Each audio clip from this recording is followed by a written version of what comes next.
Hello. We have Karen's lovely picture at the moment, but I assure you she is there, aren't you, Karen? You should be able to hear her by audio. Yeah, I can hear you. Oh, there you go. Well done. Well, here you go, my love. I can't see you in person, but I am raising my cup to you. Good morning. Morning, morning. Oh dear, what a glitch, eh? What a start. I think Zoom is being particularly glitchy at the moment. We've been having a few problems all week, so yeah, well done, Karen, for trying to navigate it, and we're still live, so here you go. Well, what we wanted to do is just jump on, and as you might have seen, there's a topic that we're discussing today, and one of the things that Karen and I were discussing was that a lot of our clients are businesses with purpose. And Karen, I know that you've got quite a few sort of issues that you like to follow closely that are close to your heart. And I know that I have mine, and some of our clients do as well. But what we thought was quite interesting is that because the media landscape has changed, sometimes these really important issues aren't getting the attention that they maybe deserve.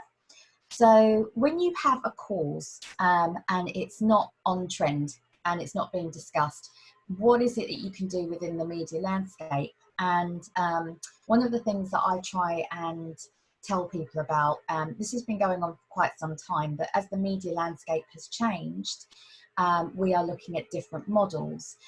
So it's a model that's actually been created by an organisation called Spin Sucks, who actually really promote integrated marketing and communication channels through its PESO model. So PESO, paid, earned, search and owned. And I don't know, Karen, with your clients, so most of your clients, would you find the ones that are doing courses, I bet they're using their websites, their newsletters and their social, would you say, is some of their key communication channels? Yeah, I would say, yeah, mostly, yeah. So, yeah, they have their own website. They tend to maybe do at least one social media channel, mostly do Facebook or Instagram, and a couple do Twitter, and most people on LinkedIn, but not really using, I mean, some people are using LinkedIn quite a lot. Not everyone's using it to its full ability. And yeah, and then I would say maybe it's about probably not even 50% using newsletter, to be honest. There's some that are quite active on it, but I think it's one of those things people always say they're going to do, but it's getting around to doing it and making sure they can keep it consistent and coming up with content.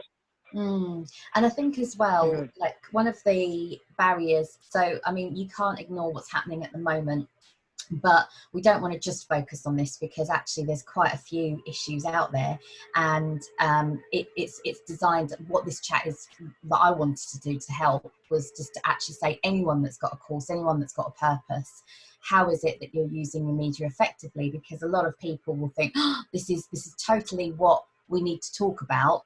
So we'll go and spend some money on PR, but sometimes if the journalists and the attention and the news agenda isn't there, it kind of falls flat.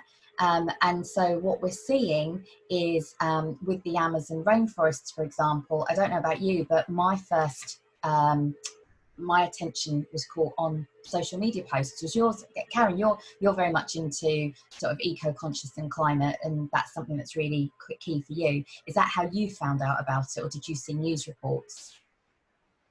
Like, how quick was it for you? Yeah, it tends to be, I mean, you often hear about things firstly on Facebook, or I get a sort of a daily bulletin from my other half who reads his news channels on his computer, so I get an update in the morning or the evening.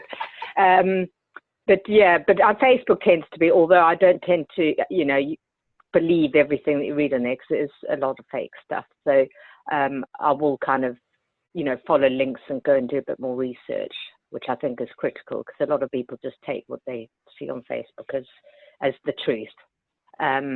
So I think that's a bit dangerous.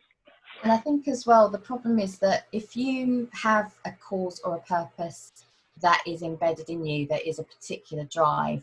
I think what I find quite interesting is that we've seen like the topicality. It's easier on social media to raise awareness by sharing and clicking, and that will gain momentum.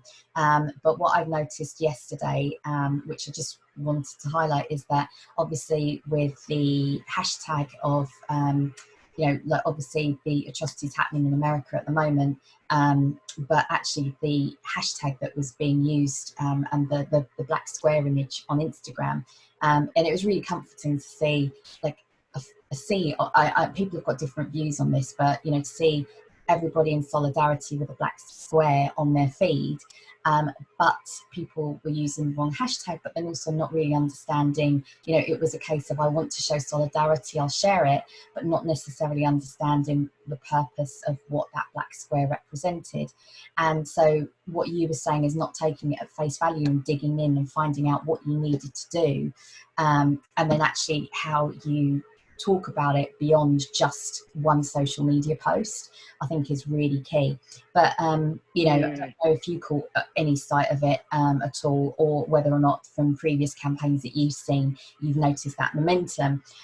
So what we were trying to say is that through the paid and social and owned model, it's really key to understand like how they all work, and particularly what the potential is, because obviously with paid, you can steer sort of the editorial agenda, because there is some sort of partnership with that media title, that if you are paying, you can either promote your words, providing that they agree. It's still never a case of you pay your money and that they will allow you free reign of speech. They will obviously edit that down, as not to cause they want to try and promote more education rather than bias, but they say that, but then you'll have your paid content, and that's the opportunity for partnerships. So if you're paying, be sure that you are speaking to the publisher to say, what else for that money in partnership with you can I do to make sure that this is not just one message, but actually we're working together, maybe through events, maybe through online workshops, maybe through shared content or leadership pieces, not just for my paid piece here, but what else can I do to develop a relationship with your leaders, to educate them, to inspire them, and actually to instigate actual change.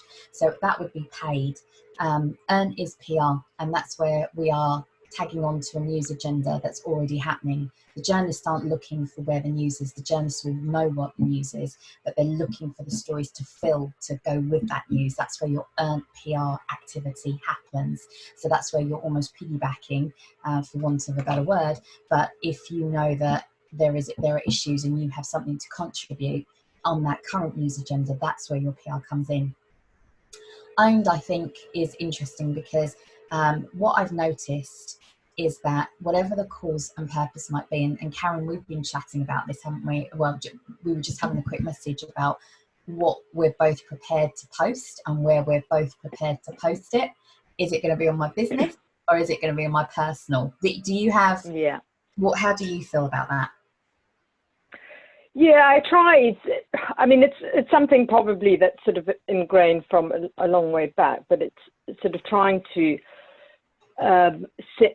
I mean, I am kind of my business in a way. But I do try and keep anything kind of political or religious or something that's going to sort of incite argument, as I suppose, not for a better word, on my business page, and stick to the more kind of really passionate stuff on my personal page.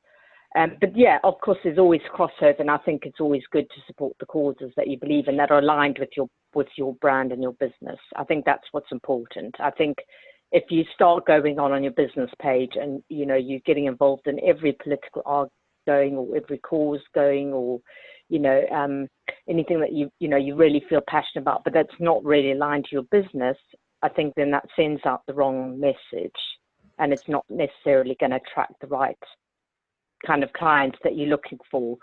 I think it's good that people get a sort of background to you, and that they see you passionate about a lot of causes and that.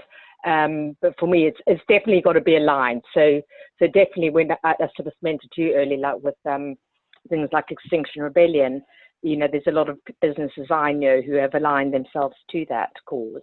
And they're like, no, we're speaking out now. We're doing this because there's a climate emergency, and we believe in what they're doing. And yet there were others that I was seeing out there who weren't. They didn't, I knew that they were part of it, but they weren't promoting that through their business. So I think it's just a choice that people and businesses make.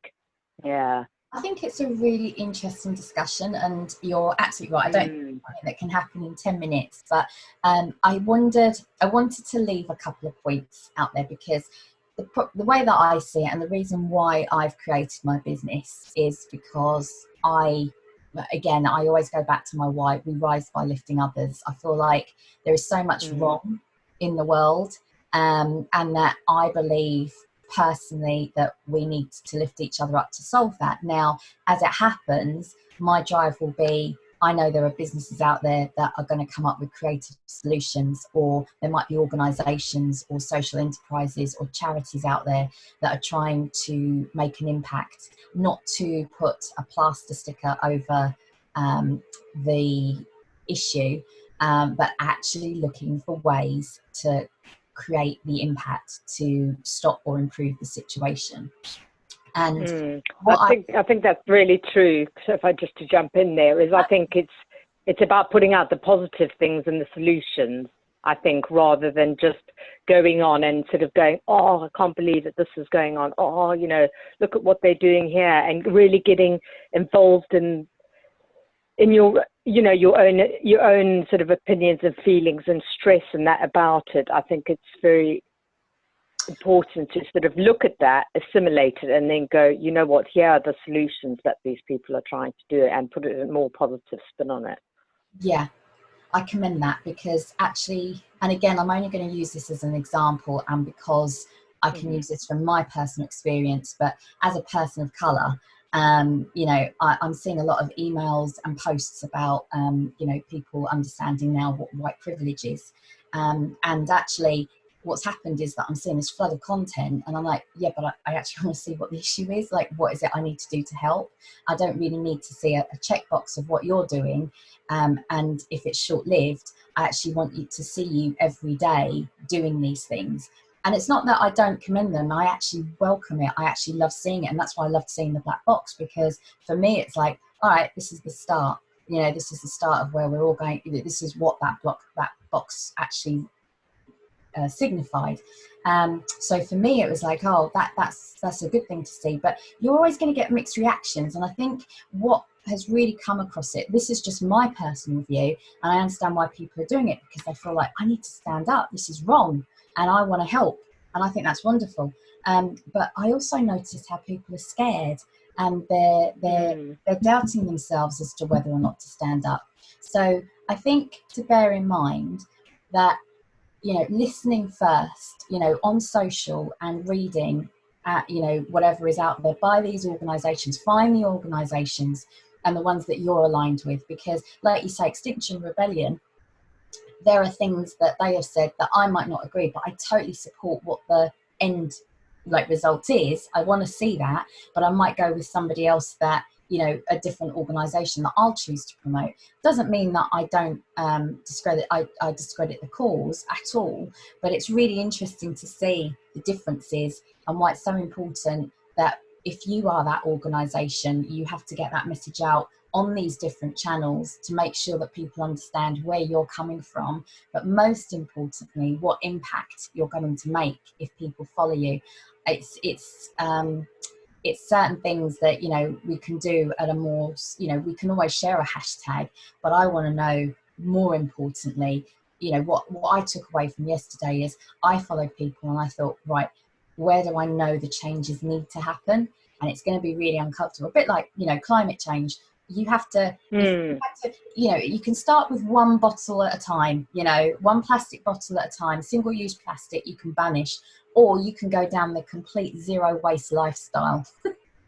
Exactly. Yeah.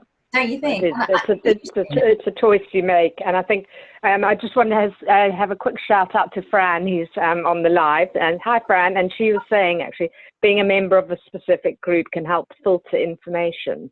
So I think that's quite interesting as well.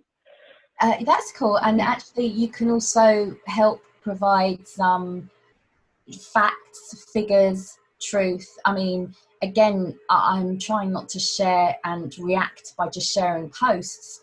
I'm trying to sit there, yeah, where's the article behind that now? Because, you know, for a lot of these causes and issues, ignorance, and I don't mean that in a mean way, I just mean people not understanding the issue, and also apathy.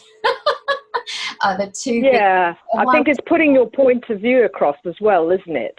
So when you're sharing something, sort of what is your point of view, and just articulating it in the right kind of way that kind of relates to you and your business and your values as well. Do you know what I mean? And your values. Yeah, absolutely. And actually, and I think that is a fear thing sometimes. It's sort of how do I get those posts out there that articulate this in such a way that I'm not going to get this massive backlash? Because you see what it's like on social media, you know, when people get into the debates and start trolling, you know, and they've all got an opinion, and everyone's, you know, and people can get quite vicious, and, you know, and I think I think it is a big fear factor for people, is making sure they've got the facts to back them up when they're posting out stuff, when it's a passionate or poignant subject, you know. Yeah, so, definitely. And if it's a commitment for you to put it on your social and your own channels, for example, and for you to speak about it, I think that's the next step, is that when it comes to your own channels, like your newsletters, you know, it's actually just doing it in a way that expresses the values, like you say, to not be afraid. I think that's the thing that made me more sad, if anything, because I've doubted myself, and I'm probably a little bit more experienced than people that are just starting this journey. Like I've had 44 years of understanding what the barriers are and the challenges. And I've spent more time having those conversations. I'm not naive to it at all. I have different conversations with different groups. I understand that. But actually, even at that level, I second guess my posts. I'm second guessing what I'm doing. So just a word that if it is a cause that you're really passionate about, and wrapping up. But yeah, I'm sitting there thinking, if it's a cause that you're truly passionate about, don't be afraid. Look at all the different ways of the different medias out there, of where to listen and where to promote, I think. Yeah, fantastic. Yeah, I think so. There's just one more comment from Fran. Well, this will resonate with you, actually. Being emotionally driven can detract from the issue. Researching before knee-jerking, not to say emotion is wrong. So I think that's really a good spot on summary of it. That's why it's taken me so long not to do anything. And you're the same. I notice you always say you've researched X, Y, Z before you try and post something. I do. Sometimes I have that knee jerk. I do. I'm post, and then I go, oh, I shouldn't have done that. I should have thought about that a bit more. But yeah, it's hard not to be driven by that when you know, something really hits you. But yeah, no, that's some really, really interesting information there. I'm just thinking perhaps you could post the link a bit more about PESO as well, because I think some of the listeners might not really know what that model is. What that is. I mean, I've only come across it recently, to be honest, but I've maybe heard it called under other different names. There's so many different things, but I think, yeah, if we can find some information and post that would be brilliant. I've got a post, actually. I might share a blog of it, and actually the Ginny Dietrich, who does Spin Sucks, it's her model, and I really like the fact that she's just like, media landscape, it's not what you think. It's not as easy to get into, to amplify those voices. And I think what we're seeing now from various causes is how people are looking for social to drive the news agenda. Yeah, fantastic. Brilliant. Thanks, guys. Fran, thanks so much for the comments. And if that resonates with any of you, or if you have any questions, please do just drop a comment in the underneath the video. We're always checking and watching, but we appreciate not everyone can catch us live. So, you know, it's here to help you during these times and what's relevant. Brilliant. Well, thank you. And Thank you. we'll catch you next week at 10. Hopefully see you next week. Yeah. All right, guys. Good. Definitely. Cheers. Bye-bye.